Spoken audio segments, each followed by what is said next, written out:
Good evening, Superkickin with Stephen Fans, your favorite host right here, Stephen A. 1181, ready to talk up all the news and notes of WWE and AEW. We will bring on Greg as well, who is rocking his son's jersey. He's just rubbing the salt deep in the wound because, Greg, we have to talk about this. We got NBA news that involves both of our teams directly, which doesn't happen that often, if ever. So let's just get down to it. My Indiana Pacers on Thursday gave an offer sheet to DeAndre Jordan, the largest in league history. Probably the only time, Greg, the Pacers have given an offer sheet to someone. And the Suns had 48 hours. I think they signed it in 48 seconds. So DeAndre Ayton will stay a Phoenix Sun and will not be able to be even traded till after January 15th. And even then, he has veto power over it, I think, and they can't trade him to the Pacers. So on my end, it sucks, but I mean, it was worth a shot. You know, it's like going after Durant and throwing something out there. I do think the biggest thing now for my Pacers, Greg, is we got to get rid of Miles Turner and figure out what we could get for him. I think he was going to be gone anyway, but now that's like objective number one, you know, for the offseason and moving ahead. And for your Suns, what does it mean? Do you think they still try to, well, I guess they'll go after Durant, but do they have enough to get after Durant? Yeah, that's the whole thing. It was a interesting development. It wasn't lost on me that our two favorite teams were involved in the mix. That they offered Ayton a max contract, and as soon as the Suns got all the pages of the offer sheet, through fax or however they do it these days, they okay, one match done, and yeah, it was less than 5 minutes from one of the team reporters who has the most popular show in Phoenix. His report said it took 3 minutes for them to reject the offer and match the offer sheet. Um, they're going to sell it that they were always planning to keep him all along, and he's part of the building process, one of the young core, and there was thought that they wanted to involve him into a big package to get enough returns to get the Kevin Durant. Mm-hmm. And the Pacers doing this kind of threw the wrench in those plans. So even if it was a work in progress, that's over now because you're right that now that he's signed the offer sheet and they've matched it, now they cannot trade him until January 15th. Plus, for the next year, he gets veto power. Mm-hmm. So they can try to trade him somewhere, but if he doesn't like it, then he can say no, and that's that. Um, so he's going to be part of the big three: Paul, Booker, and Ayton. And it's still possible to get KD in, but now they're going to have to give away their big, their bench players, their role players, the Jay Crowders, the Mikal Bridges, Mm-hmm. those guys who are not big names in the league, but everybody knows how good they are in NBA circles. And they're young and they're on inexpensive contracts and they're very, very valuable to the team. So you can still get KD, but it's going to require sending those guys in the package along with a ton of draft picks. So you're going to have the big four with KD, Ayton, Chris Paul, and Devin Booker. And then you're going to have a bunch of guys on veteran minimums. Or get other teams involved somehow too to try Right. to make all that work. So, and obviously, if there was enough friction, I guess between the two, the Suns would even sign the offer sheet, and Aiton's a Pacer. Right. If you think there was enough bad blood. So, yeah, like I said, not that I was expecting to get him, Greg, but hey, you take a shot. And I know I've said before, it would have been the first time a number one draft pick would have played for the Pacers. So that tells you, that's it's a weird stat because it doesn't mean, it's hard to know what it means, Greg, because the Patriots have always been consistent enough to be in the playoffs, not to be in the lottery. And so it just shows that, yeah, they've never had a number one pick overall, but at the same time, do you want, then again, there's been some really bust of number one picks. So, it is what it is. But like I said, on our end, it's all Miles Turner. I just think he's kind of the last remnant of what team was left. So I think getting rid of him, not getting rid of him, but seeing what you could get for him, and rolling out the ball and seeing what these young guys can do for us. So Yeah, but here's the thing though, is that from looking at it from the outside, it kind of looks like a dog and pony show in the sense that if they really, really wanted Ayton, they could have put some language into the contract that would have made it a harder decision for the Suns. Yeah, that's true. We'll pay, your first year will be fully guaranteed. Yeah. Or you will have a no trade clause, mm-hmm. or other things that you can throw in there, extras that you can throw into the contract that when Suns, when they see this, that would cost them more money or it give up more leverage than they wanted to give up, and it's totally legal to do that. Yeah. And in the circles they call them the poison pills, stuff that you can add to the contract that will give the other team pause and go, do I really want to do that? Yeah. But the off sheet they sent was basic. It was vanilla. It was black and white. And as soon as the legal team went through it and saw there were no poison pills in the contract, it was just a basic ABC offer sheet. It was easy. Well done. Of course. But so is Indiana doing it so they can say, hey, look, we're trying to get these big stars in here, and we tried. We're doing our best. To improve our team. Blah blah blah, and just kind of make it look like they're doing all they can when they really could have done more. Yeah. But the basic NBA fan is not going to think that way. Yeah.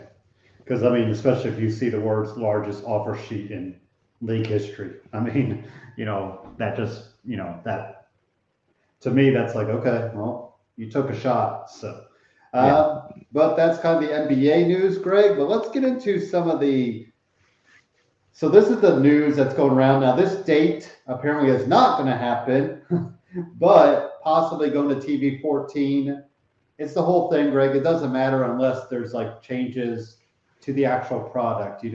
I think the fact that they keep using the word balls on TV more means, you're towing that line. Maybe you drop, I feel like they use the word bitch a lot. So, is it maybe just adding a curse word here and there, Greg, or, being a little more risque, kind of like NXT was kind of doing here and there. And then, they've even pulled back, I think, a little bit on that. So any thoughts, Greg, on possibly going TV 14, whenever that might happen? Yeah, much ado about nothing, really, because they've been inching their way towards it over the last year and a half. Yeah. And I think AEW is to blame for this, because when you listen to those AEW promos and the language they use, think about an Eddie Kingston promo, think about the CM Punk promos, think about the MJF promos. Hello. Mm-hmm. And they're good, and we remember them because they sound real. They sound the way that it's a conversation you would hear with two guys who really had beef with each other on the street. Yeah. When they're, insulting each other or having an argument, that's what it sounds like. And that's what the AEW promos sound like. They sound real. They have salty language. They are more, violent in the wording, things like that. And, we remember it. It sticks in our brains, and it's things you're talking about around the water cooler. Yeah. WWE really didn't do that until AEW started doing it, and it started having that effect, being those promos that we remember, and those ratings are going up. Mhm. And so all of a sudden, you hear Edge or Randy Orton or some of the other top stars cutting promos and throwing in a couple swear words where we hadn't heard a swear word in ages.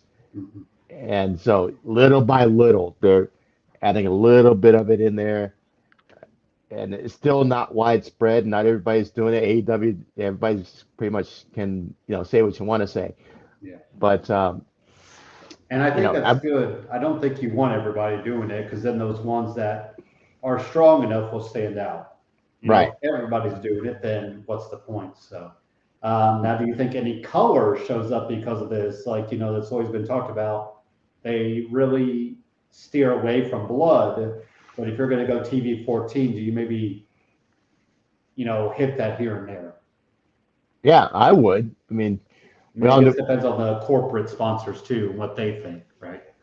that's true, but it's old school wrestling. Color tells a story better than a million words from commentary. And we have Cody back, so well, not back, but Cody loves to bleed, Greg. So who knows if maybe Right. that's something he'd like to, step up and go through a flaming table again on Raw for no reason. Yeah. So So until they really, you know, lean into it and it starts showing in the matches as yeah, well as the promos, then I'll buy into it. But right now, it just looks much ado about nothing. and we did have some of that crossing the line. I mean, especially if you think back to CM Punk and Cena, CM Punk and Triple H, Greg. So I think even without the TV 14, you were able to blur that line. We kind of way back in that day, it was kind of called that reality era because you were towing that line between storyline and reality. So, I think you can do a little more edge, pardon the phrase, without the rating because they're even saying there's not much difference between TV 14 and TV PG, other than maybe a word or two. So, Yeah. or I remember still back when Corey Graves was like, "Holy shit!" when the ring exploded or something like that, or the Titantron exploded. Like you just hadn't heard that. So maybe other than that, you might hear stuff like that. But Yeah. like we said, until it actually shows up more in maybe the promos and some of the action, I mean, we're probably not going to see much of a difference, I think. And even then, it'd probably only be your big stars. Yeah. Like you said, are they going to let Jinder Mahal cut some TV 14 promo, Greg? Probably not. No. And even New Day, New Day's hit you with, some innuendos here and Right. there. So, like you said, I get it's a story that's probably not a story until it shows up more. But I do want to talk about one of my favorite women wrestlers, Greg, because Bayley's been the big buzz. Now that Paramore's returning back to the road, Greg, Bayley hopefully will be back at SummerSlam, which is home to Tennessee, which is home of Paramore. So all the dots are connected. Paramore is the band, Greg, is back on the road in fall. So Bayley's back, right? Well, I haven't heard that line of reasoning used before. She So, used it herself. That's why I give all the credit to Bayley. But hey, if it gets her there, well, I'm all for it. So, I'm a Paramore fan anyway. So let's bring them both back and, I think she have, needs to be back. Obviously, she's needed. oh, yeah, for sure. And we know Paramore likes to cut tracks for WWE. So maybe they'll, Maybe she do could her get a entrance return song or track. something, bring it full circle. I think just kind of showing up at SummerSlam's enough for now. Like, I don't think she needs to pull a Becky and win in, 25 seconds, but, maybe stepping up to Liv or stepping up to Bianca after they win their matches, I think is where you want her. So, yeah. That Um, that would be odd though, because right before she left, she was in a angle with Bianca and she was the heel, and that's true. now she's going to come back as the returning hero. That pop is going to be amazing. and is he going to go right back to being the heel and against Bianca? So that's something to keep an eye out for. I just think you need heels more right now. I think if you want Bianca and Bayley or Bianca and Liv, I think they need those strong heels to go get them upper, get them to the next level. Especially Liv, Greg. Like we can't have Bayley as a face and Liv as a face. I don't think that necessarily works. So Yeah. Even though we still know that Ronda probably should go heel against Liv sooner rather than later, but right now it doesn't look like that'll happen. So those are the two big pieces of news I had. Greg, did you have any news on your own end that caught your eye that you'd like to bring up in our not so old news segment? No, are we going to get to the? I don't know if we're going to run down the what do we call it, the Death Before Dishonor that's coming up. I hadn't got to that, but we can get to that. Okay. Just because I am a huge fan after seeing them in GCW of the Briscoes. Yes, and it just been announced last week that there's going to be a 2 out of 3 falls match between the Briscoes and FTR, and I had never seen the Briscoes until I watched them on that GCW card at the end of the year last year, and loved these guys. Are you going to order it? Maybe. Yeah. We'll see how it's to fill out the show. They've only announced a handful of matches, but yeah, I think Claudio and Grisham should be really good, especially if you want to give Claudio a title. I think that's very intriguing to see. So, yeah. And then Wheeler Yuta and Daniel Garcia for the pure title. I believe we're also having Mercedes Martinez and Serena Deeb for the ROH women's title. Those are the matches I think that I've seen so far announced. Yeah, so we gotta see what else is included. I was going to get into the Grisham stuff, Greg, during our AEW talk because he turned heel out of nowhere pretty much, but it seemed needed for him. So I'm trying to. So that is next Saturday. So yeah, maybe we'll do I'll put it in the Facebook group, and we could just drop our predictions there if you want to do that. Sounds good. I'll check with Raphael too to see if there's any odds on that show because I haven't seen him if he's mentioned that or not. So, and then we'll get then SummerSlam is a week after. So, yeah. And then that's it. So, all right. Well, that is the news and notes of the week. Let's get into a commercial break and then get right into Raw and what kind of unfolded for Monday Night Raw.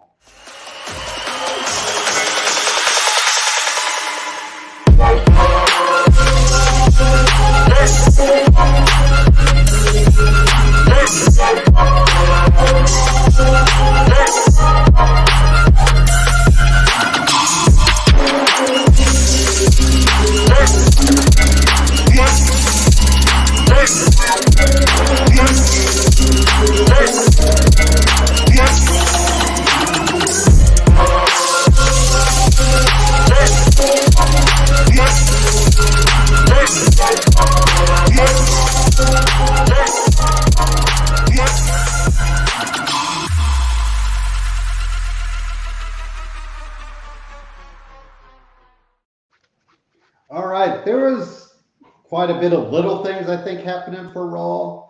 I might bounce around a little bit, Greg, because we had Paul Heyman, Brock Lesnar out there at the beginning. Theory comes out there, Alpha Academy comes out there, and Brock just wrecks everybody. That was pretty much the opening segment. So Finn Balor defeated Rey Mysterio. Do we still know is Edge going to be part of this? I'm still curious, Greg, because we're getting closer and closer. I would think Edge needs to show back up either this week or next. And is he going to take the place of like Dominique? Him and Ray maybe against Finn and Damian. It looks. I was watching to see there's going to be like an injury put in there that would make it make sense and have a place for Edge to come in.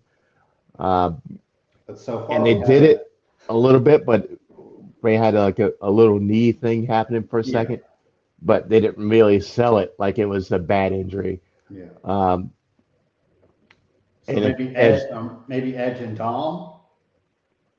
yeah, that would make sense. I mean, um, Ray's been running into some injury issues.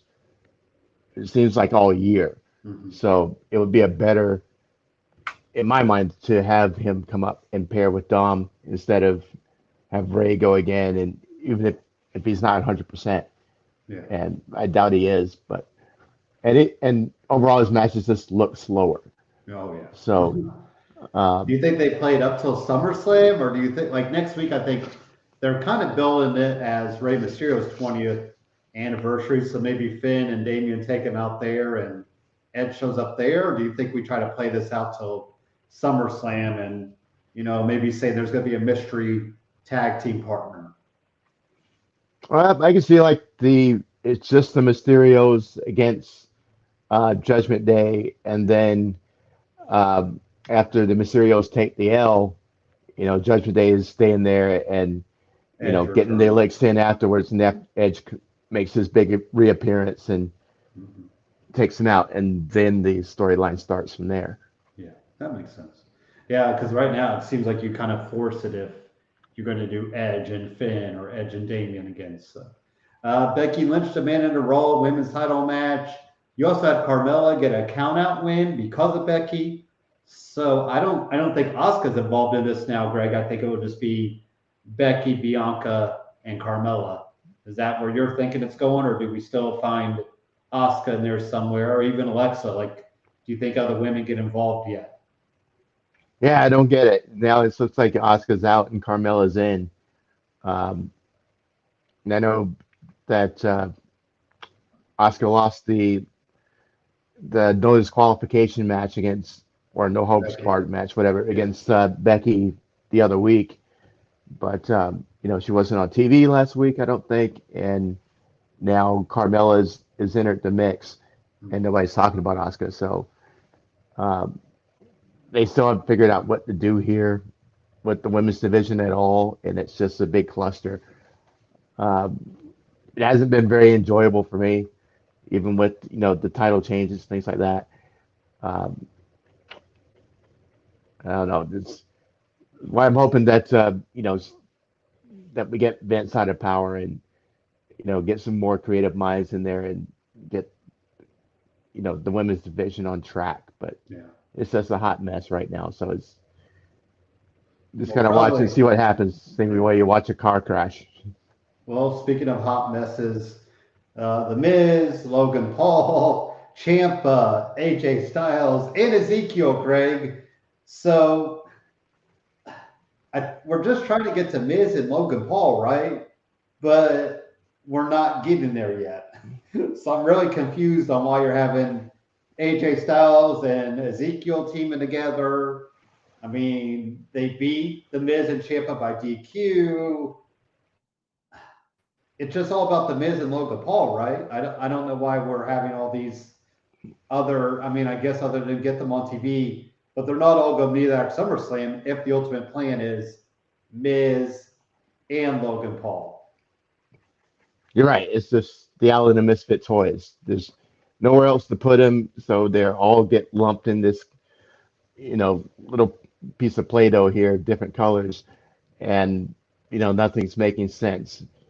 And like I said, the Miz and Logan Paul is uh, the one established thing that's going to happen. But Well, is it going to happen? well, the way they're talking, and the Yeah. promos they're cutting on each other, that's the way it looks. But Do you think he you has know, Ciampa go in for him? I can see Ciampa coming in and jumping him from behind during the match or something. Yeah. Being a crony. But yeah, aside from Logan and Miz, none of the other pieces fit, and Mm-hmm. it's this whole angle has been miscast. I try to get everybody TV time and things like that, but there's better ways to do it. Yeah. Asuka and Alexa Bliss defeated Doudrop and Nikki Ash, Greg. There you go on that. Speaking of inserting pieces probably where they don't fit, R-Truth and Almost, Greg, were with the Usos and the Street Profits. I get why Almost is probably inserted. You're probably trying to get him, to look like a main event type and all that. Essentially, Almost, picks up the win for the team, Greg. Is he going to be another honorary Us? No. I get them trying to, MVP trying to, slide his way in and, get the rub, but this is all centered around who's going to be the special referee for the rematch between the Usos and the Bloodline, or the Usos and the Street Profits. And Almost volunteered to get in it, and who else volunteered? R-Truth. Yeah, that's it. That's why R-Truth was involved. He has all the certificates, Greg, in case you didn't know. Exactly. That was a funny segment until Almost came out. So, man, shout out to R-Truth. That man kills it. Whatever he's doing. That's true. Stop what you're doing and just enjoy it for a minute. He was going to give the most effective 3 count in the history of wrestling the way he got down and threw that 3 down. It was awesome. But yeah, it's just more, filler material. Funny filler material, like I said, until Almost came out. But I don't know, more useless filler kind of. And our main event. So the men got a chance to shine in the main event. We had Lashley and Riddle defeating Seth Rollins and Theory. Kind of a nice repairing, Greg, of last summer when Theory was with Rollins. And Dolph Ziggler shows up. This is the random time of the year, Greg, where it's like, oh yeah, we have Ziggler. Let's I could buy him as some sort of ally for Theory in a way, because Ziggler has one of the better cash-ins, so I could see that. But then he takes out Theory. So if it's a whole, I'm gonna beat you up to show you how it's done, kid. I don't know about that, Greg. I don't know about Ziggler even. Ziggler, speaking of, hey, we're just gonna throw a stick up, throw some spaghetti at the wall and see if it sticks. This is Ziggler in this main event scene. And hopefully we don't get the "it should have been me" promo or the Ziggler doing people's entrances, Greg. I don't know why Ziggler's still there anymore. Other than a paycheck, he's just. Yeah, he's making a lot of money, just sit back in catering and do nothing. And do his comedy when need be. Right. That's the whole thing. Somebody sees some use in him, and it was very odd to be watching this match, and then he walks out, and for one thing, it makes him look like a big deal for a minute. He's not in his usual gear. He's in a suit and, trying to be, as big bad as he can be. And but it's Ziggler. Yeah, and he takes his moment to, interject himself in the match, and then he's the last one standing at the end of the match, and it leaves the cliffhanger, the old cliffhangers the way they used to do back in the day. What's going to happen next week? And, I'm curious, why is Dolph Ziggler involved? What's he want? And, him getting involved with Theory, probably the best young heel on the program right now. Are they going to try to paint him as a face? No, I don't think that's it. He's definitely not a face character. So it's going to be interesting to see what that promo is going to be like with him. And I'll be watching, so at least drew some interest. Yeah. But, he fit in to this whole program in the sense of, things popping up where they don't belong and things that don't make sense. So hopefully next week we'll get our explanation, and then we can give it a shout out for, the genius or the disaster that That's true. Yeah. they And created. that is the thing. I'll go with you're not going to tell the whole story in one night, and that makes sense. But it just still feels like, let's just see what Ziggler can do here. Let's just throw it out there, and then we'll figure it out as we go. But like I said, if you pair him with Theory in some sense, I can kind of buy into that because you have Ziggler as the former Money in the Bank, cash in, and all that. But yeah. How about NXT? Should we just get into the end, Greg? Because that's kind of what everybody's talking about. We have mentioned this before. Cora Jade was in need of something. I didn't know it'd be botching a skateboard over Roxanne Perez's back, but Yeah. that is it. So, and then to have them just win the NXT Tag Team Championships, yeah, it's just weird.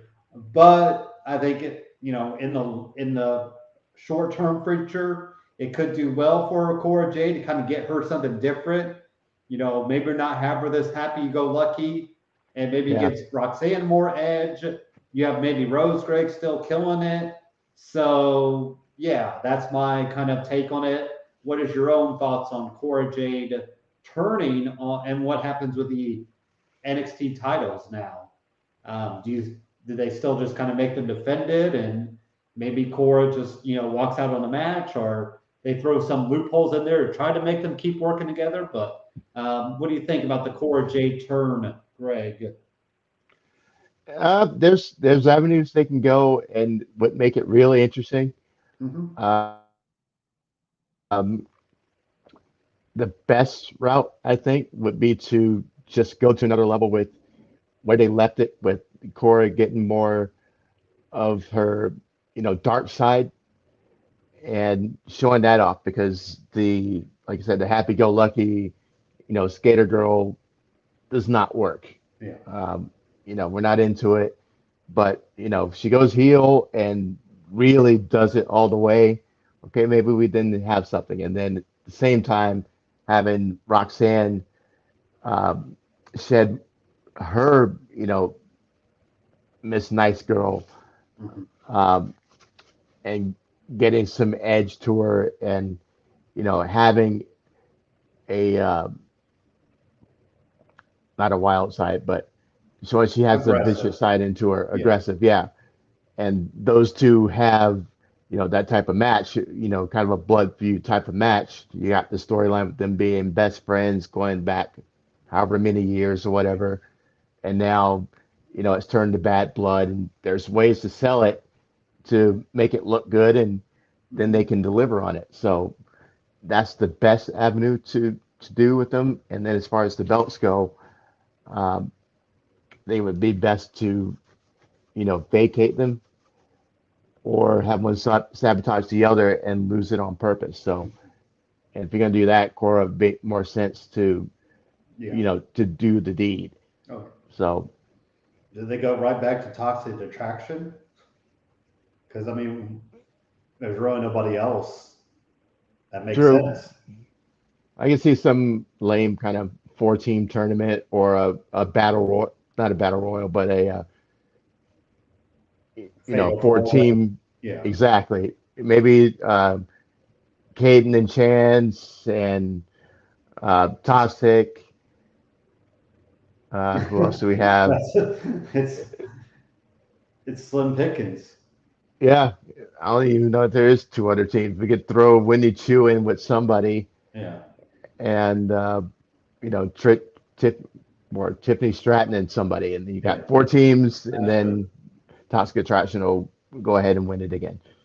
So I will say I don't want to see Cora go too far emo. You know what I mean, Greg? Because I feel like you have so many. You had Dakota Kai go that route. You kind of had Mandy Rose go that route, even though she's going to change it up. You kind of had Bayley go that route. So there's a fine line between how far she'll go. As if it's more vicious, okay. But if it's just like emo girl, do we need that again? Probably not. But Well, maybe she can go from skater girl to like more biker chick, leather and Yeah, different, could be. different Yeah, makeup and kind of a tougher yeah, exterior yeah. instead of just all black and vampire-ish. Just needs a little different, just because, like we said, yeah, I don't know how far you want to go with that, but Giovanni Vinci defeated Paul Cruz. JD came out to interrupt Cameron Grimes, so I think that's a good little mid feud, Greg, for JD to get to Braun. And if we go, if we play up this route and maybe Cameron Grimes, kind of on a losing streak, and where does that go for him, right? Yeah. It's going to go for him landing on the main roster because he's ready to go, and I think this is it. He's going to put over JD on the way out the door. Yeah, that's true. And then, like we said last week, he could get recruited into Judgment Day, or maybe he's a surprise male model on SmackDown or something like that. But it's his time to enter the main roster at this point. So I think we should have that happen. And what was the other part we were doing here? Giovanni Vinci, sorry. I kind of bypassed. Oh, yeah. We had Apollo Crews talking about going after Braun. I mean, but then if he just is going to keep losing to Giovanni, is there any point to going after Braun? Not really. I mean, Yeah. aside from another character change and having him, just go heel, and that would be a better idea for me as far as building interest and showing that other side of him. We know what we're getting when we see. Yeah. I mean, I guess a face and face could work if you just had the respect factor. Maybe Apollo, shakes his hand afterwards and, gives him his rub. I mean, I guess that's, that could work. But yeah, Giovanni Vinci, though, picking up wins and kind of seeing, I'm going to assume probably North American title picture pretty soon, it seems like. I think they want to kind of push him into there. Is that where you see him going pretty soon, Greg? Even if it's losing. Yeah, I mean, him against Carmelo would be a fun match. And yeah, I can see him, getting that title. I mean, the NXT titles are the ones he hasn't had. So yeah, it sounds like that's what they keep harping on when he's having matches, things like that, and trying to sell him in promos. So I think that's a good idea of where it's going. Paxley defeated Caden Carter. I don't know, Caden and Katana, Greg. they better just enjoy it while they can. I still think, if there's a cut soon, is it going to be any surprise we see their names on there? Nope, no surprise. And sadly, they're one of the few teams, tag teams left. Yeah. Oh yeah. That are legit. But if they haven't won it yet, then I just don't see winning now. Yep, I agree. So they can't win the big one, and hopefully they can do like Theory and come to the main roster and fall upwards, and shine when they get to the main roster. But they're just kind of been down there forever, and nothing's really changed for them. Sangha defeated Duke Hudson. So this is where I would like to see Duke Hudson show up on the main roster, Greg. Maybe have his headshots lying throughout the arena for maximum male models. There you go. Maybe showing up in the background of Massey or Mansoor. Maybe not officially in there yet, but somehow has to earn his way in there. But I think he'd really be able to play that up. So I kind of would like to see Duke Hudson on the main roster sooner rather than later. What about yourself? Hey, he would fit. He's got the size, he's got the look, he's good on the mic, and yeah, they definitely can use the star power. He's still young, but he has a world of potential. So that's what we need. So, fresh faces, fresh matchups, and you're getting better matches as a result of Because it. he So could play up the when it was the one iconic was like dropping her resume everywhere, Greg. She would right. kind of vouch for every job. I think, like I said, having his head shot up in, the locker room or something, and, maybe say, having maybe outside the arena petitioning for him to be in Maximum Male Models, I think you could have a lot of fun with that. Yeah, you could. Because I think they're slowly getting over, and, I don't know if you've noticed on Twitter, Greg, like people are submitting their headshots, and either Max Dupree is totally ribbing you, or he's actually giving you some shine. So it's been interesting to see kind of what he's done with that. And Nice. I guess we can get into on SmackDown how there's going to be a Maxine involved as well. So maybe Duke could pull some drag, Greg, and be Maxine one day and try to make that work. See if he could fool somebody and let him be there. But also Solo and Von Wagner looks like they're going to have some sort of stipulation. I think there was a dumpster involved, so somebody said maybe a dumpster match, and that gives, that almost feels like a write-off though, Greg. If you have somebody put away in a dumpster, they're either going away for good or they're going somewhere else. So, Solo's definitely due on the main roster, but I don't think I'd want the last shot of him being thrown in a dumpster before he gets called up. Now, Von Wagner, on the other hand, if he gets thrown in a dumpster and then the next day it says best wishes to Von Wagner's future endeavors, Greg, I'd be like, okay, that's fine. I kind of see that going that way. So that's kind of where I got things going for them. How about yourself? I'm smelling a false count anywhere match, Yeah.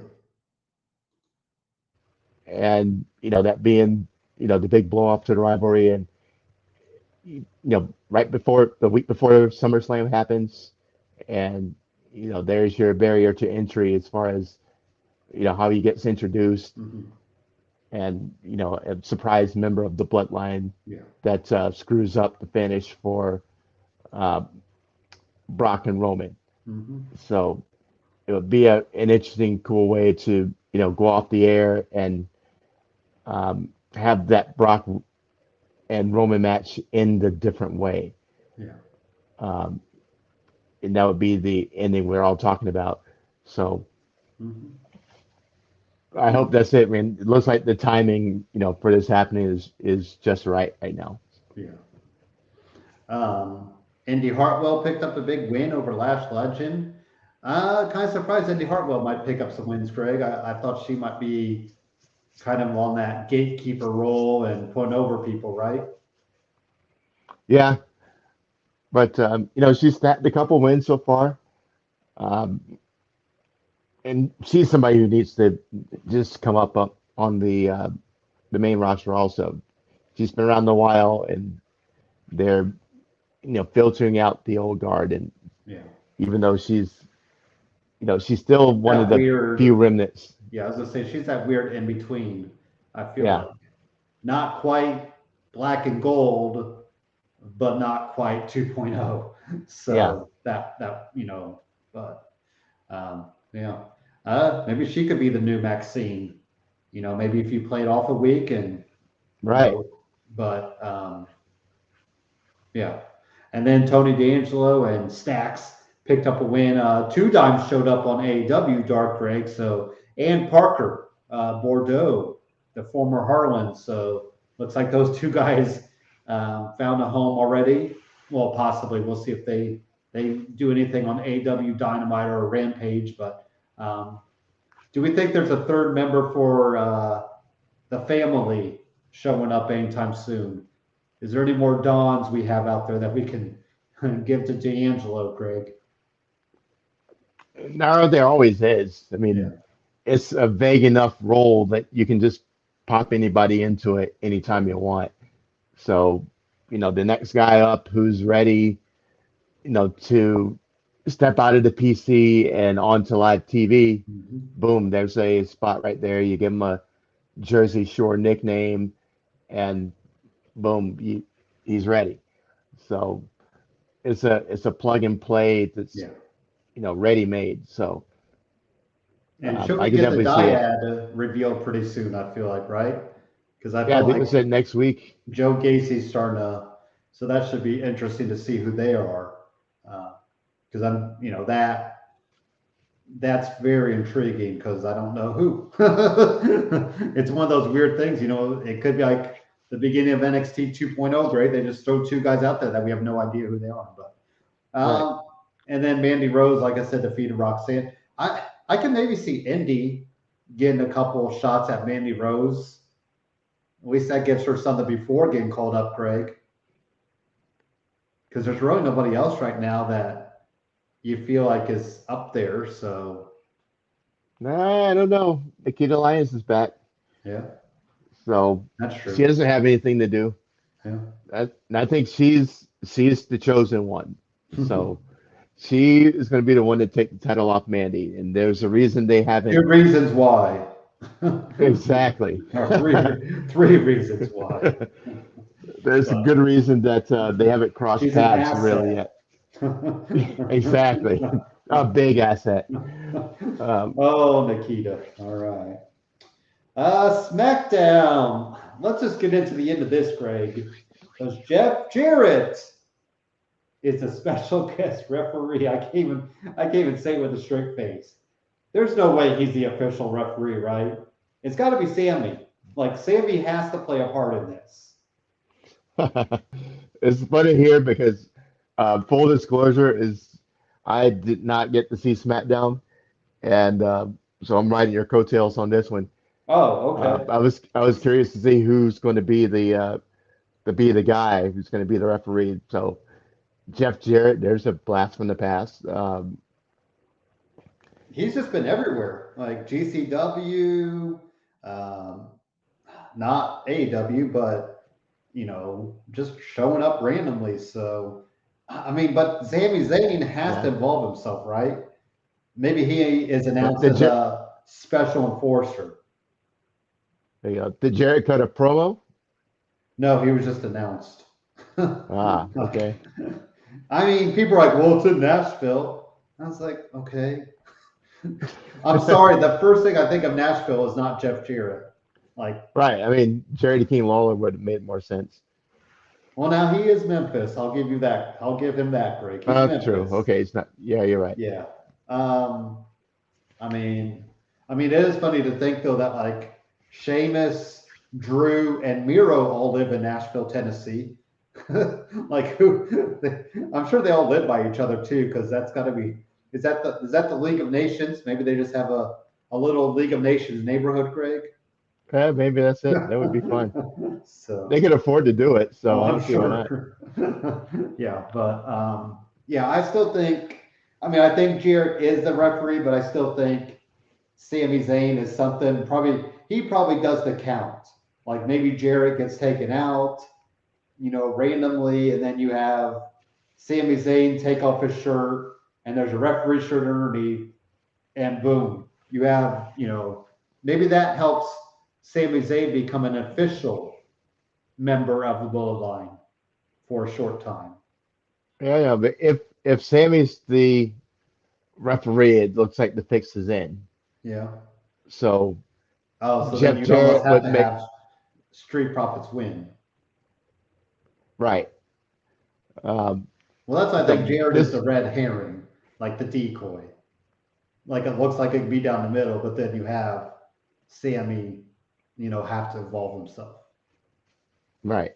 But we'll see. I still think we'll get a good match. Do you think to counter the Briscoes FTR, do we get a 2 out 3 falls for Street Profits and Usos because of the whole, now the shoulder's been up twice, for Uso, for Jimmy. So do you think we get that or some sort of stipulation? I'm sure. Um, I can see a gimmick match, like a ladder match or a tables match or um, something like that. But it'd be best for them to, have a straight match. We saw how great the last one was, and just have them do that again. Yeah. You got the cloud of a, special referee, Yeah. and then we have a referee on the outside too to watch and make sure things are straight, and just do two referees instead of uh, the ladder match or That's true. Oh yeah. something like that. Yeah, you can't do the. I will say that. Yeah, I don't think you could do a ladder match or anything like that because you've already thrown in the guest referee. So that kind of defeats the purpose of why have a special referee if you're just going to throw, Yeah. TLC match. But some other things, Greg, we had McAfee come back and possibly looking at retribution for Happy Corbin. I know we'll get into predictions later on for SummerSlam, but right now, do you have McAfee maybe going over Corbin, Greg? I think so. I mean, he deserves something for that WrestleMania stuff, right? I agree. I mean, he ate an L to Vince McMahon. Like the least they could do is give him a win at SummerSlam, I think. no, I totally agree. I'm trying to remember what McAfee's record is so far because I think remember it's defeated. He lost to Adam Cole. right. And He lost to Vince McMahon. Now, did he beat? He Or did did he beat beat Theory? He beat Theory at Mania because then Vince beat him. right. So He's and then War 2-1 Games in matches. he lost. I think he lost the War Games match because Undisputed Era won that. True. That was the random pairing of McAfee with Pete Dunne. Wasn't Fabian and no. Who was that team? Was it Fabian and now Kaiser? No, his clique was Or no, it was Pete Dunne. it was Pete Dunne. It Was it was Ridge? the Brawling Brutes.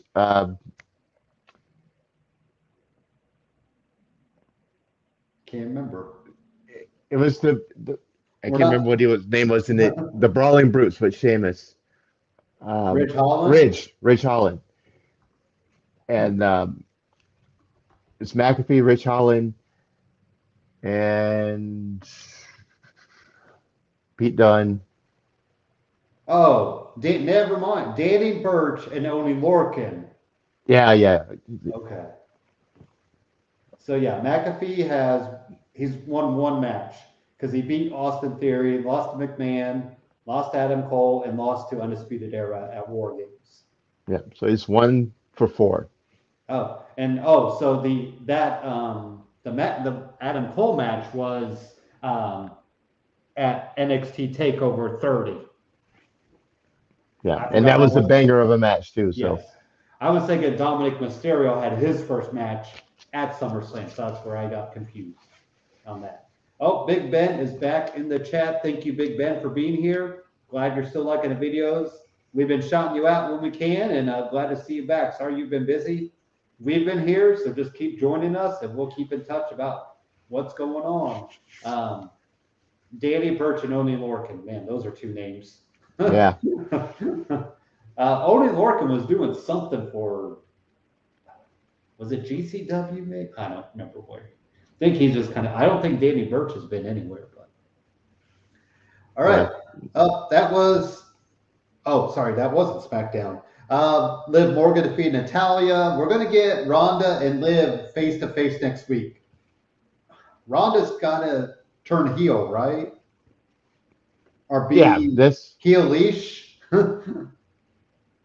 Yeah, because then Liv gets more clout for beating, the baddest Ronda Rousey, the baddest woman on the planet, and as a heel, where she's natural. Or is it one of those things that they just wait till SummerSlam? Sometimes they like the big moments at the pay-per-views. Maybe she takes out Liv's legs at the end because that's what, her injury was. I like it. I think it would make the story, more meat on the bone. And then you could still rematch them because you have Ronda in a new role. If you want to rematch it at maybe some SmackDown to main event at one night, I think you could go that route. So, sorry, go ahead. No, I figure if you want to really make Liv as big as she could possibly can be, if she's not just a transitional champion, Yeah. A SummerSlam win would be the best thing for her, and against an evil Ronda Rousey. So. Yeah. What else? Some other things. The Viking Raiders was New Day dressed up, Greg. Jinder Mahal and Shanky ambushed Eric and Ivar. Yeah. Just give us New Day and Viking Raiders. I mean, we don't need Shanky and Jinder in this. So, how about this? Lacey Evans still refusing to battle Aaliyah, Greg. Is Adam Pearce going to have to step in and make Lacey fight Aaliyah?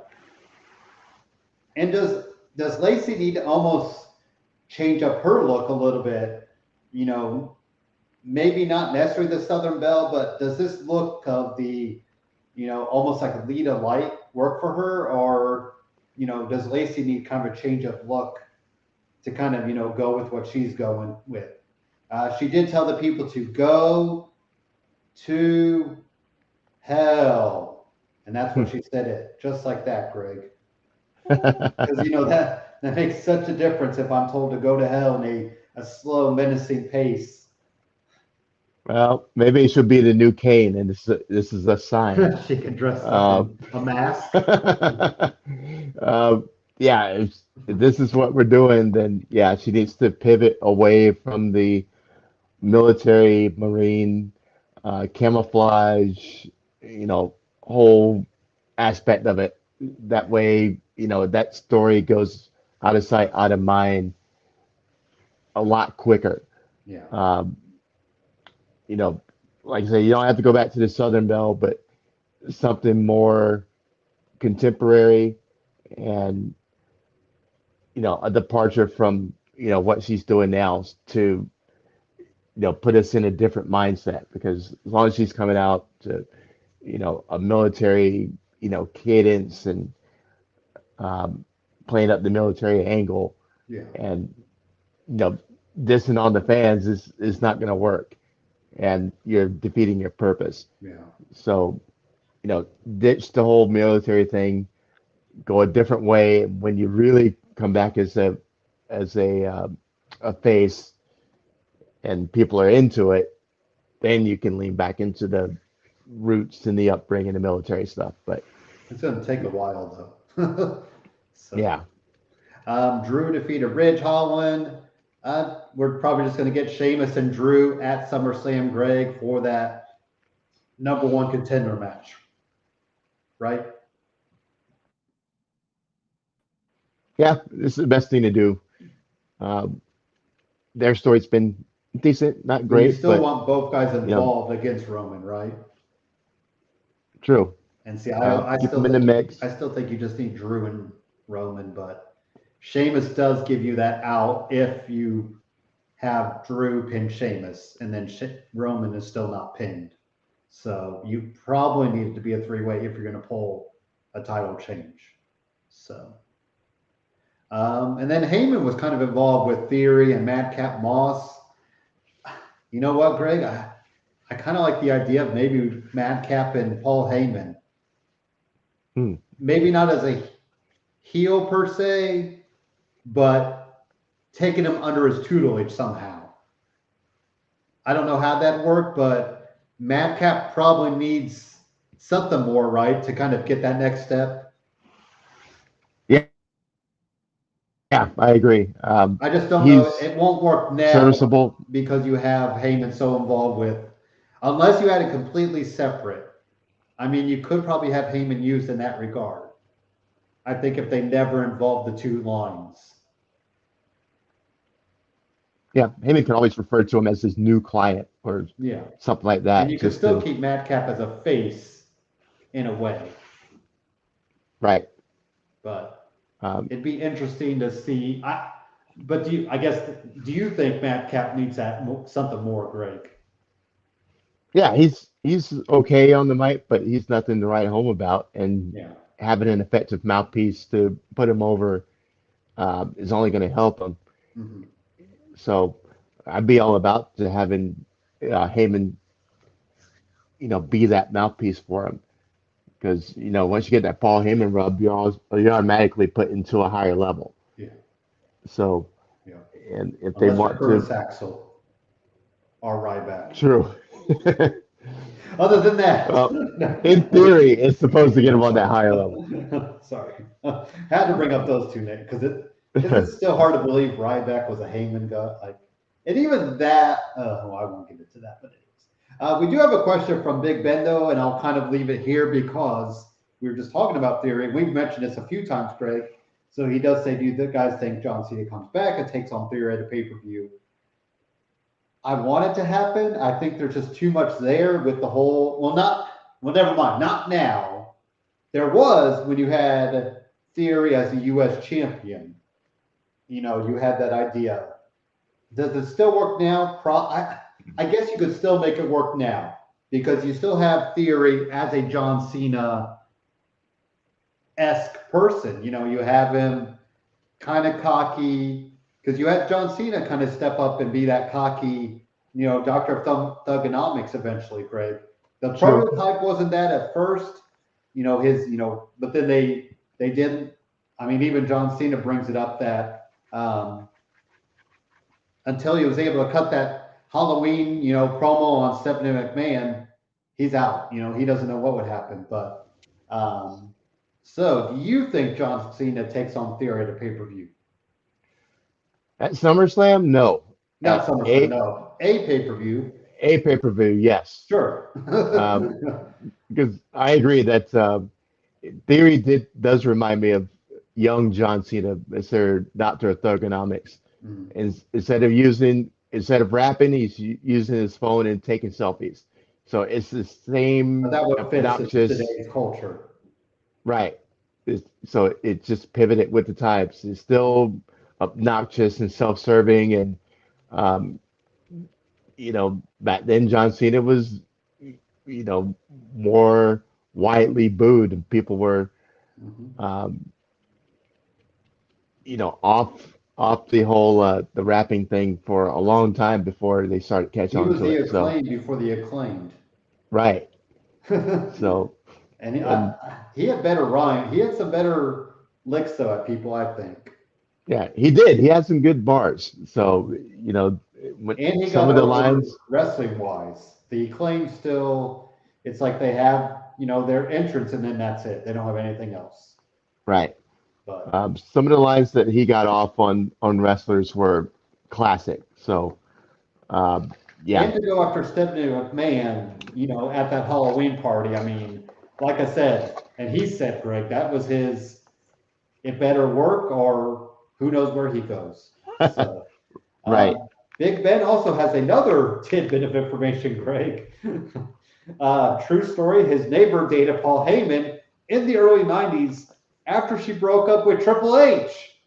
What? Wow. Okay, we're gonna have Big Ben come on camera and tell us more about this because that is two big things right there, Big Ben. You're giving us the nugget first that you had a neighbor who dated Triple H, and then she dated Paul Heyman after that. So, Big Ben, if you're ever available, we're going to have to get you on here, and you're going to have to tell us more about this and the backstory of that because that is that. Yeah, that doesn't sound like you're that Next is Big Ben is going to say that he knows the person who told out about Vince McMahon. right. And he Maybe he probably does. knows where Katie Vick is too. So Yeah. um, Maybe that's his that, neighbor. Oh, there you go. look at this. I'll call her while we're alive. Oh my goodness, we could get the woman who dated. That would be the biggest. That might be bigger than Gaston showing up in our chat, Greg. If we get a Yeah, woman yeah, who it may dated be. Triple H and Paul Heyman, that is quite the Eskimo brothers to borrow a phrase from the league back in the day, Greg, if you know that show. Yeah, it's not exactly trading up to go from Triple H to Paul Heyman. So Back then, though, I I mean, wonder how that works. Heyman was pretty hot. I mean, not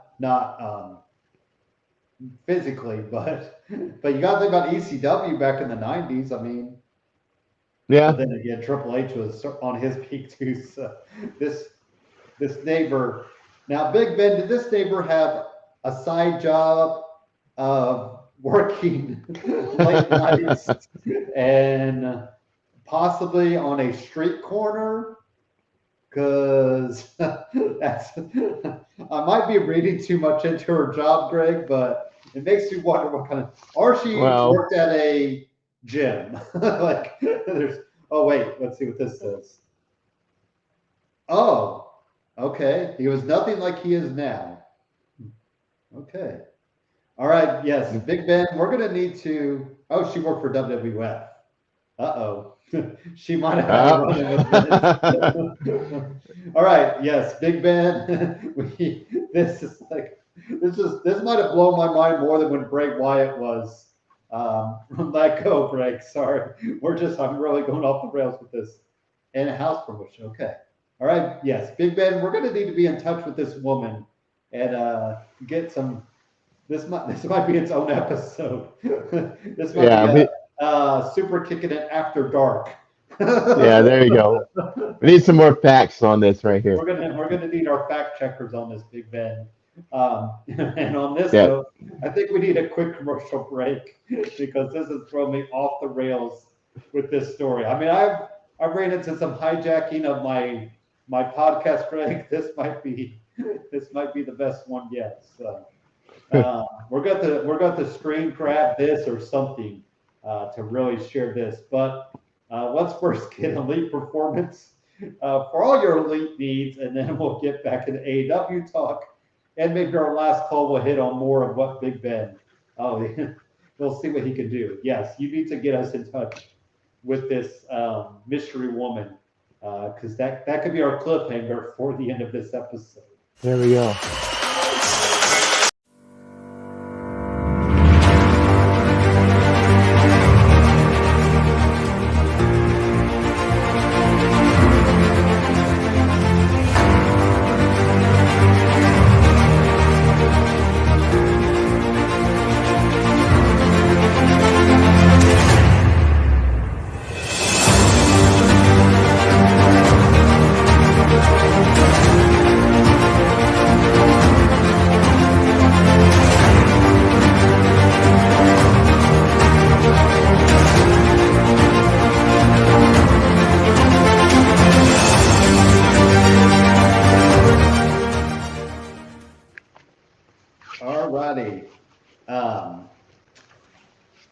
I need to get them back to podcast.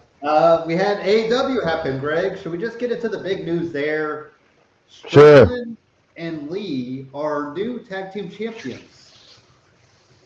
I got a mystified look on my face because I don't know. Because then you had Keith Lee putting out some interesting tweets that he might have to step away for a family matter. He had a family emergency that day. I don't know, Greg. Was it too soon to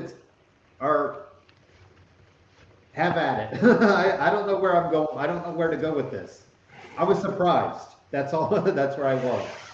Yeah, it does seem too soon. I mean, they just beat Jungle Boy and Luchasaurus last month to win the titles. So they haven't even had a full month reign yet. Yeah. And you just took it for granted that they were going to hold those titles for a long time. So, you know, the match itself was a banger. Loved the match. Yeah. Totally did not expect, the outcome. So, they swerved us. Well, there you go. Pun intended. Pun intended. And, Swerve and Keith Lee are the new top dogs. Swerve in our glory. It's curious because you wonder, why now?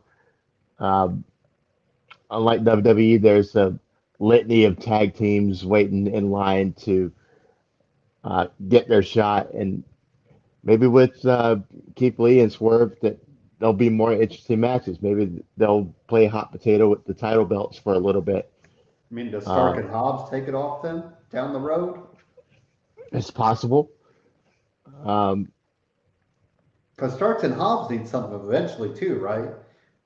yeah, I agree. But then you got, the House of Black is, lingering out there. Lucha Bros could get another run with it. There's just so many teams out there. We saw that awesome match with, Private Party and Lucha Bros. Private Hmm. Party could get back in the mix. Yeah. Done right, they're an awesome uh, team that you could, picture them with the titles. Well, and you got And to think then, the Acclaim, now that they're faces, they're going to right, start getting over if they could just, step up their matches a little bit. right. And then the door is wide open for FTR to come back in and be not just champs, but Champ, champ, champs. champ, champ, champ, champ. So, Yep. Let's give them all the titles. right, we They're going call to them need package. their own bus for their titles. They're going to need like a little RV unit to just throw the titles in. Exactly. So, How in the world does FTR get through airport security with all that gold? That's kind of, or hey, surely they leave TSA some. pre-checked. Maybe they leave some of the time. Yeah, yeah. I guess we need to ask you, Greg. Like, can you imagine if you see them at the Charlotte airport rolling through, but or maybe leave whatever tiles you're not using at home. There we go. Because I If can't I see imagine. them, I'll ask them. Yeah, yeah, yeah. You get on that, please. Wardlow defeated Orange Cassidy to retain. I know you didn't get a chance to talk about it, Greg. Wardlow, our new TNT champion, much deserved. Well, not, I guess not deserved is probably the wrong way to put it, but well timed, I think, is the best way to write that, right? Yeah, it's a great time to give him a title and let him have a run. Um, I, I hated that he had a match with Orange Cassidy right here. Because why? I mean, Orange Cassidy just came back And and Cassidy put now up a they're fight. They didn't even Wardlow didn't even get to squash him. right. It was a great match. I mean, I'm not hating on the match, Yeah. uh, but I'm hating on the choice of opponents because Orange Cassidy is money anytime you want to throw him into a high profile match. Mhm.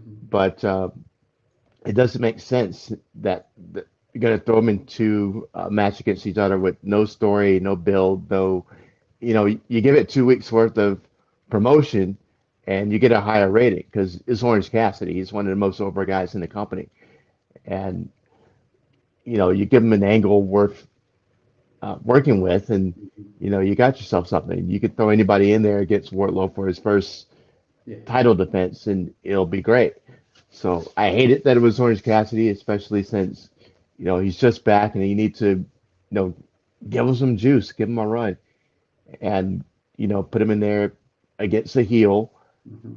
and do this thing right. So I hated this concept of putting him in there with Wardlow, even though it was a great match. I enjoyed the match a lot once I got over the bat that they were doing this. But some of the decisions they're making lately are, kind of head scratchers. Yeah. I mean, I guess the only thing I look at it is Orange Cassidy is such a proven commodity. It kind of steps up the game for Warlow. That'd be True. my devil's advocate. If you're just making an open challenge right away, he's probably going to squash. So at least he had his first match be, kind of a step up where he had to step up his game. But, how about Moxley? What in the hell are we doing with him, Greg? Moxley is going to bury everybody until he gets to CM Punk. So But CM Punk um, is so far away from being back. Like I All know. Out, I have no idea who should go after Moxley for All Out. And I know it's still early, but usually we kind of see some picture, putting together. Because you don't have Brian Danielson, he's on, Blackpool Combat Club. Adam Cole's working through injuries. CM Punk's out. I mean, those are some top names right there. Um, do you do Hangman and Moxley? That would be fun. I don't see why not. If especially if Moxley, you have Hangman back with the Young Bucks, and maybe you could do some Blackpool Combat Club and the young, a rejuvenated elite. Mm-hmm. Moxley's like Stone Cold. He's not good. He's not bad. He's just Moxley. He's there. Yeah.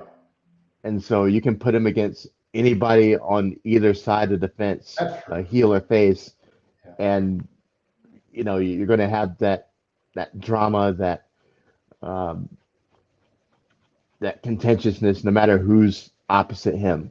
So, he's one of the few guys you can do that with. So, you can play him against both sides. So you can choose from anybody.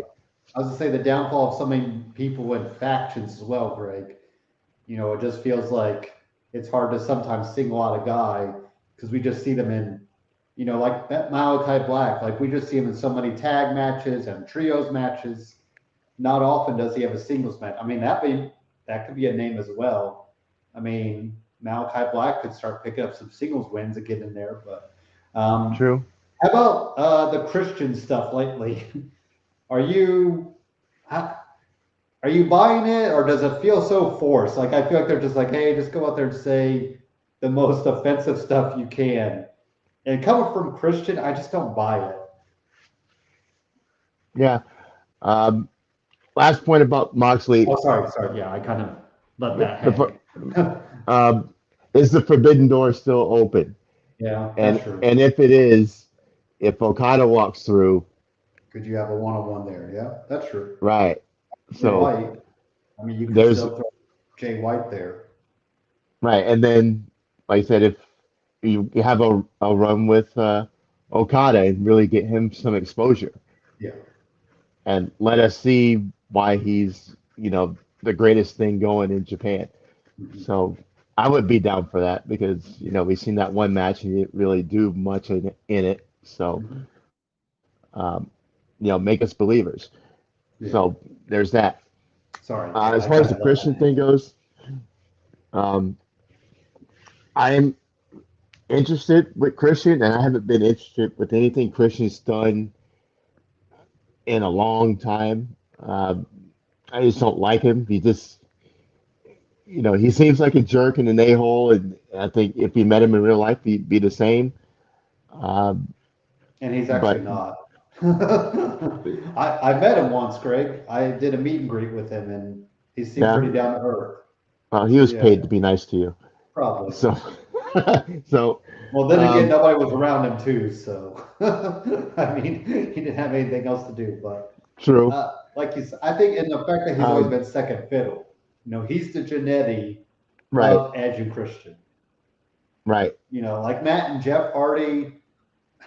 They were kind of equal. They both, but Christian didn't get his real due until Edge had to retire. And who's to say Christian even gets his due? Now, you were a TNA watcher. Did you like Christian in his TNA days? Or were you on TNA during that run of Christian? I was. I saw him in the TNA also. Okay. Still didn't like him. Christian Cage. He was no different than he is now. So there was Tyson, right? Tomko for a little bit. Yep. There was no character development. It's not like Jericho, who reinvents himself every month and gives us something fun and interesting and believable. Christian has been the same Christian throughout time. And this is a different side of him. Yeah, and this is the first time he's really, stepped out and been the person we've always knew he is. But he's had that license to say, to unfilter and really dig in and say the nasty stuff. So and for that reason, Jungle Boy back, it's really not going to mean anything. Right, but this is why you want to do it now, because get all that stuff out there and get us heated for it. So when Jungle Boy does come back, the roof is going to blow off, and we're going to be ready for him to put his fist through Christian's face. Yeah. So I know I'm ready for it, and I think that's the whole idea. Status is I haven't seen. Like, is he legit hurt too? Like, is he another? I mean, we've got plenty of guys on the on the DL right now. I hope Jungle Boys is just let's keep him to the side until, we kind of want, do you change him up a little bit, Greg, coming back? I would You give him make him. his real name? I would. I mean, maybe not his real name, but something better than Jungle Boy. Or like wrestling gear instead of, his loincloth and boots. Yeah, let's be done with young Tarzan Or like and street make him fight, look like a man. street fight clothes. So, Right. Some faded blue jeans and yeah. something like that. The Daniel Bryan white T-shirt that everybody was joking on. Maybe why not? Instead of the bushy hair, put it back or tie it back or something and make him look more adult because he does look like a teenager. Even now. Hey, he pulled Anna Jay. He's definitely an adult, Craig.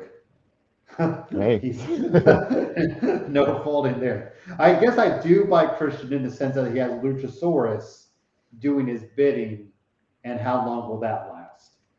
Will that could that turn even overpower the Jungle Boy turn coming back? Mm-hmm. When you have Luchasaurus eventually get tired of Christian stuff, and do you just reunite, Jurassic Express in a way? Yeah, there's a way to pit Jungle Boy against Luchasaurus and have it get to that point where Christian tells him to do something and there's that moment of hesitancy and they kind of look at each other and realize, wait a minute, this is the real enemy over here, and they band back together. So if you want to go that route, you can. Unless you want Luchasaurus to be a bigger heel, then you have him completely go on this. But even then, I think you've got to have Luchasaurus almost go normal. Take off the mask and give us the real whoever he is. Because I think he's been doing this Luchasaurus gimmick for a while. Even in the indies and PWG. I mean, I know him and the Young Bucks and Jurassic Express. They've had a lot of battles. So. Claudio, I'm sorry. Anything else on Christian and Luchasaurus, Greg? Now I was going to take a minute to shout out Lucha Underground because remember he's Luchasaurus in Lucha Underground. Oh, started that too? Okay. Or not started, but he was there. He was. Go back to Tubi. Pull up Lucha Underground, and you'll see Luchasaurus in there. Same as it was here, green mask and everything. So he was killing it down there. So maybe they can give him some Velociraptor spit gimmick like Malachi Black. And that gives him another edge. Hey, there you go. Claudio pinned Jake Hager. Claudio keeps picking the wins, Greg. Does he get that I started to say FTR title. ROH title coming up for him. I wonder if they pull the trigger on that. I don't know if he's ever won the ROH title too. Oh. Sorry. It seems too soon. Uh-oh, you're real far away. So either your mic is off. Whoops. Hold on a second. There we go. Yeah. Okay. It was just turned around. There we go. Okay. It's like the old phone turned upside down. I was like, who is that talking? It does seem too soon. It needs to be some build up. So maybe a shady finish in the first one before he gets through and finally wins it. I think part of it is presenting Gresham as strong as a heel, as they're building him up to be, and that he legitimately is. But as of right now, he's only had 2 matches on AEW TV. Yeah. So I like that he. Go ahead. Sorry. I like that he cut the promo and said, "I'm going to be on this TV every week, and I'm going to show you why I'm the best." Mm-hmm. Because we know his reputation, but we haven't seen him wrestle. And aside from these couple matches, He's like my Right. size. He's a tank. Yeah. Short, stocky, but he looks like he could run through the side of a building. Mhm. And so I want to see more of this guy because, you know, the best technical wrestler, and we already know who claims that Mhm. before he Yeah. came in. So there's some juicy plot lines right there between Claudio and I'm doing my JR calling Daniel Bryan now, Yeah. um, and Danielson, and I want to see more of how good this guy is. So, Mhm. give him a little run, let him stack some wins, and then play out this feud with Claudio, and give them both some shine. So, And I was doing the research on Claudio Greg. He's never won the big title in ROH, so he's definitely due that, I think. I think I'd rather see him win that than the AW title. Honestly, I think that just has more meaning in his grand scheme of career, So maybe All Out, that'd be a good time to put the ROH title on him. there you go, the ROH champ in the Blackpool Combat Club, and then the And you'd AEW already have interim champ in the you already have the Blackpool. pure title. If you don't switch it on, we are you to Daniel Garcia. So it'd be Right. interesting to see where we go with that. But Three uh, big championships in the Blackpool Combat Club. That would be he's got a cool. couple tag team titles in ROH with Chris Hero, but no singles ones. So Serena Deeb made Anna Jay submit. Like we said with Serena Deeb, we're going to see her Mercedes Martinez. Mercedes Martinez is the ROH women's title holder. Any title change there, do we think, Greg, or just a good win for Mercedes at the Death Before Dishonor pay-per-view? I'm gonna say Serena, Mm-hmm. just because Yeah, that sounds right. she's done killer work, and she seems like she has more killer instinct than Mercedes does. Mm-hmm. And I like what they've done with Mercedes since she came over, but Serena's been on another level. Yeah. I'm digging her character, digging her matches, and she's just the most sadistic woman on the roster. So I'm all for that. Yeah. And she could work both brands, you know, if they want to start doing something more with ROH, and you could have that. But I was trying to think if there's any. I know we saw Britt. Did we see? We saw Britt Baker back with Jamie Hayter. It seems like they're doing a lot of tag teams now for the women's side. Do we maybe see a tag team title side of things for the women's, Greg? Maybe All Um, Out. Do you think All Out would be too soon? mm, Not really. I mean, sure they're forming all these tag teams for a reason. Yeah. Um, Like you have Thunder Rosa maybe get and the women more Tony matches. Storm working together. So Yeah, um, it'd be nice. And Britt and Jamie are a natural tag team. They've been around for a while. yeah, And it's a way to pivot Britt out of the championship title picture for a while. yeah. Um, and then there's a handful of other good, believable teams that you can Mhm. put together, unlike what WWE does, just throwing two random people together. So Yeah, that's true. it would make sense. And then finally, Rampage. We had Malachi Black and Brody King pick up a win. I still think we're going to get some sort of gimmicky thing between Roosh and Andrade. Oh no, with never mind. I'm completely on another thing. Sorry. As I say, Lucha Bros, which they picked up win, Greg. Um, anyways, I guess I'll go with that. Lucha Bros and Andrade and Roosh, they should have some sort of gimmicky match soon because the mask keeps getting involved, right? So I Yeah. wonder what we'll kind of get there. Yeah.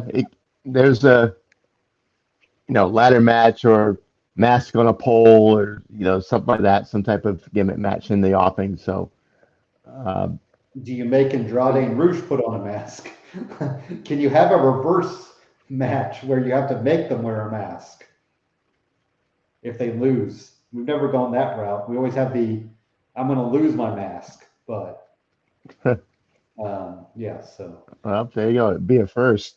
who is I can't I guess I'm blanking on who's House of Black feuding with right now. Are they feuding with anybody? Oh, Darby and Sting. Sorry, that's where we're going. So Darby and Sting and Yeah, I think this is where we're Sammy going. Guevara. Or no, not Sammy Guevara. Just Darby and Sting, sorry. Because Sammy's within their circle. Or sorry, Jericho Association. Right. So our friend Malachi is going to eat some Stinger splashes pretty soon, Greg. Yeah, unfortunately. I'm just rooting for him to black mask his head off, and we'll be done with seeing Sting in the ring. Or spray him with the. Right. And I still want to see Julia. We got to do more with Julia. We haven't really, I mean, we've seen promos of her, but we haven't seen. I don't think she's wrestled on. She's probably wrestled on Dark or Elevation, I think, but we haven't seen her on Dynamite yet. Or Rampage. She doesn't need to. She just looks good in her new visage. All black and much better than the whole cheerleader thing she was doing. To say it's more believable is kind of a stretch, but it looks better on her. Yeah. What she's doing with House of Black. So all for it. And then once she does wrestle, she has that mystique, that aura about her, and it gives her time to change everything from her move set to what her finish is, and maybe to teach her to miss too. So that's one thing I don't like is that too many people are using the mist now. I love the mist, but the special thing about it is that there's only a handful of people on the planet who can do it, and now it seems like everybody's doing mist now. So that's the only downside to it these days. Grisham got a win. I brought up the tag team idea because now we have Athena and Chris Statlander pick up the win, Greg, against a couple of nobodies. I know we're still we're still waiting on who's going to take off that title of Jade. I'd still probably go Statlander over Athena. There's just something more about Statlander, but it wouldn't surprise me if Athena gets the win. Mm-hmm. So, any thoughts there on, Jade and where her title is going? Yep, I agree. It's safe until number 50. And then I think that was my call too, is that Statlander is going to be the one at 50, unless it's Britt Baker. Yeah. And if Britt Baker steps in, it's all bets are off. But, Britt Baker's more like a 100 instead of a 50. Leaving Jade going over Britt would be something for her. So then that next step, you'd wonder who would take it off. So, and then finally, the Gun Club. I think we missed this last. Well, I talked a little bit about it, Greg, but the big turn. Daddy, Ask Daddy, decided to step up for his kids, and we will not get Scissor Me Daddy shirts, Greg, which I know is so sad, but we're going to get a feud for the ages with the Acclaimed and the Gun Club, which will probably take place on AEW Dark. So yeah, it was, it probably was going to come sooner rather than later. We were seeing the cheers for the Acclaim, so that's why I think you had to probably pull the trigger, as it were, on this sooner rather than later, Greg. What do you think about the turn with Daddy Gunn having to help his kids out for it? Well, kind of saw it coming. It wasn't going to last very long, and I'm a little surprised they managed to get the Acclaimed over as baby faces. People seem to be into them. Yeah. We all stop and listen to the rap and see if it's good or bad or not, but they seem legitimately interested in them as baby faces. So it'll be curious to see how that goes.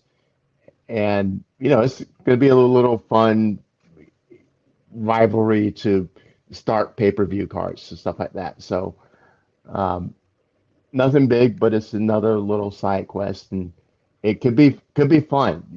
This could be a showcase for them if they both do it right. You could let this on Rampage main event one Yeah, time. absolutely. Give them 20 minutes, and let them show out, and maybe you have something.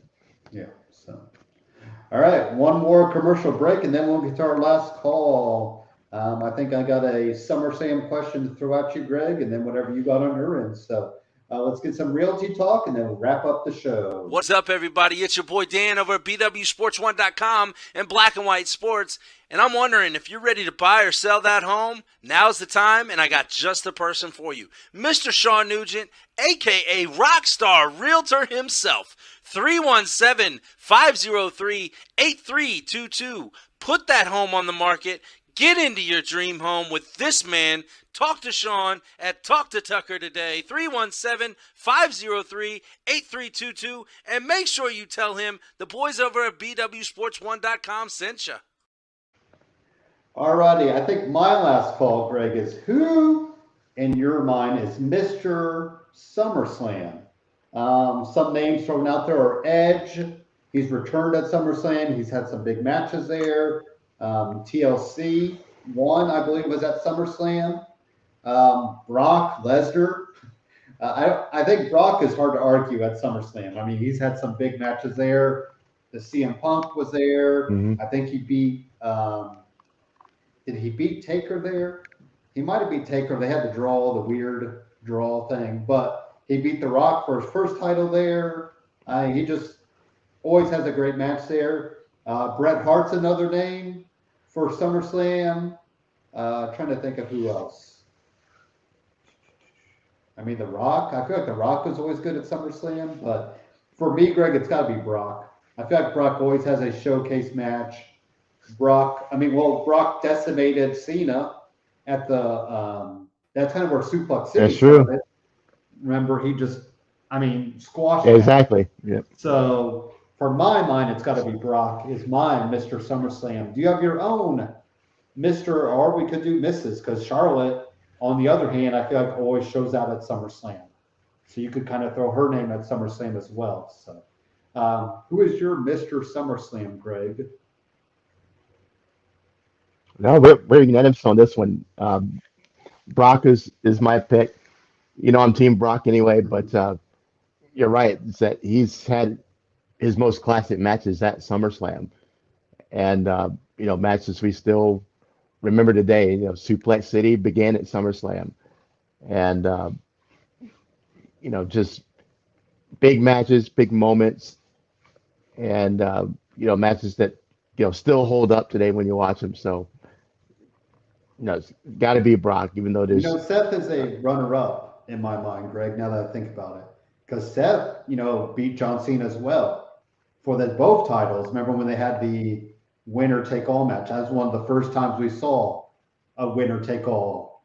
And Seth always seems to have a really good he put that good match with Dominic last year, or 2 years ago. So he's always kind of in there as well. Mm-hmm. Yeah.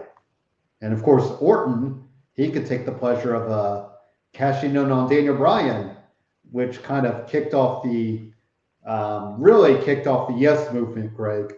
Because remember, that's when Bryan, by the way, Cena might be Mr. SummerSlam in a way, because he's put over some guys, Greg, at SummerSlam. That's true. He ate the L to Daniel Bryan. He ate the L to Brock. He ate the L to Seth Rollins. So yeah, I think it's definitely interesting but like you said, I think Brock, that squash match against Cena, and the match against Orton. Remember, he was laying thick into Orton. Yeah, busted him open with real elbows. Up to Brock in the backstage, and I think that's where we got the whole Brock throwing the title at Vince McMahon in the backstage. We got that little stuff because of that, whatever that happens. So, but yeah, like you said, I think it's hard to argue Brock's record and of course now he'll get the last man standing match with Roman Reigns for the undisputed Universal WWE title. So, Do you have your own last call, Greg? Are you ready to wrap up the shop? Do you have anything else on your end that you want to throw out there? No, it's been a long weekend for me. I've pretty much running on like 6 hours of sleep. Mm-hmm. Uh, and Any then, news on your job front that you need to announce, or do you want to save that for off the air topic? no news Okay. yet. The first meeting went Okay. well, so we'll see if end up having to go back for another That's what I was going to ask, if you have to second fly out round. there again. Yeah, it's quite possible. So Okay. waiting to find out. Okay. But 16 hours on Friday, and then back up at 6 a.m. to punch the clock again. But the reason I did that was because I could get out early enough to go see this guy last night. Oh, And Garth Brooks. yeah, Chris dude was in Gaines. town and turned it out last night. Dude was killer. If you haven't seen this Your guy, musical taste is all over the board. it is. You couldn't Garth's the pay me GOAT. enough to sit through a country concert. Garth is the GOAT of country music. So there are very, very, very few country artists that I can stand, but Yeah. Garth is head and shoulders above everybody. And the reason I got into him was watching those. They used to play his concerts on NBC back in the day Okay. when I was a teenager. So to take it back about almost 30 years ago, and I watched him swing out across the crowd on a rope and smashing niggas' guitars. And me as a rock guy, I was like, man, this guy seems like a rock star, but he's singing country music. What is this? And that's what got me started on him. And everybody's trying to be Garth Brooks in Nashville then and now. And you know, last night I saw why. He got to cross him off the bucket list, and it been up all night. Like I said, barely slept at all this weekend, but it was worth it. So shout out to Garth Brooks. It was awesome. And I want my sons to get this thing done, get Kevin Durant in. First good news comes through with the Ayton transaction, but we can still get KD. So still rocking the gear just for some good mojo. And hopefully next week's show will be putting over the fact that we got Kevin Durant and, offering any T-shirt bets, us winning the championship. So, something like that. Let's get KD in here. Well, my Pacers have no shot at the championship, so yeah, I still got to send you the other T-shirts. So I need your address, Greg. So just feel free to shoot that to me, and I'll get that. My Garth Brooks memory is Saturday Night Live, and there was a skit with Will Ferrell who played the devil because Garth was playing a musician who couldn't write a song for the life of him, so he wanted to sell his soul to the devil. And then Will Ferrell writes these just really cheesy songs, and then Garth is like, nope, I'm good. He's like, no, I got another one. He writes this really dumb, really simple, cheesy song. And so if you type in Will Ferrell and Garth Brooks, Greg, you need to watch that Saturday Night Live skit because it's really funny. It's Will Ferrell singing "Fred's Got Slacks" because that was going to be, and of course Garth is all like, oh, I'm going to write this down, and then he starts hearing it, he's like, I'm good. And he's like, no, I got another one. So yeah, it's pretty little interesting. Because I think that was, like I said, that was with Garth Brooks was in the Chris Gaines era. So I think he just had that album out where he was like another musician. So yeah, but that's the only memory of Garth Brooks I have. It's a very deep and personal memory to me. Am I calling KD, Greg? I think he's a Brooklyn Net. I think him and Irving. Either. Because you got to think, so they keep bringing up the Rudy Gobert trade. Look how much they got for Rudy Gobert. So what is going to be asking price for Kevin Durant, and what team is going to go for that? That really needs him, or that he'll even want to pursue. So Yeah, but the thing is, they can only ask for so much. They can only get so many draft picks, and they can that's only true. get so many players. But So they could still put it out there because it's not like they have to trade him. You know, it's not like true. he's is he got another year or two left? I don't know what his contract situation is. So Yeah, but it's not going to be like the Herschel Walker trade where they sent half of the team to the Vikings to get Herschel Walker. oh yeah. So, um, it can't be anything like that. So Yeah. they can only offer, this handful of picks and this handful of players and have to make it work. So The same Herschel Walker who's currently running for is it Senate of Georgia, I believe? And he's out there, Greg. I don't know if CTE has affected him. He's got some political stances that, man, if you type in Herschel Walker and political stuff, oh my God, he is, there's people on the right that go out there, Greg. He is like out there. I mean, he's got some weird, but I think he's ahead in the polls. So is he in Kanye West territory?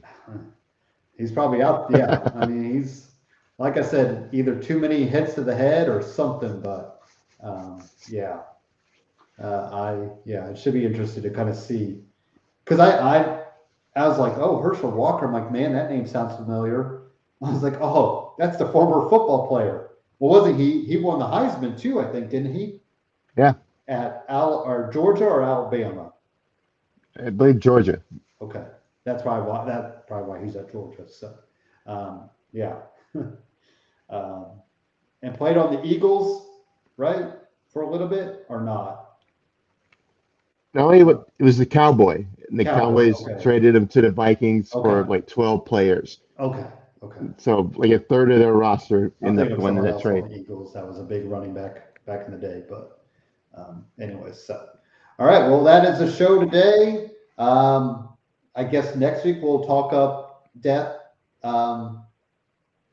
before dishonor results, since that will take place on Saturday night next week, and we'll kind of give you the wrap up on that, and then we'll be on the way to SummerSlam the week after. So on a Saturday.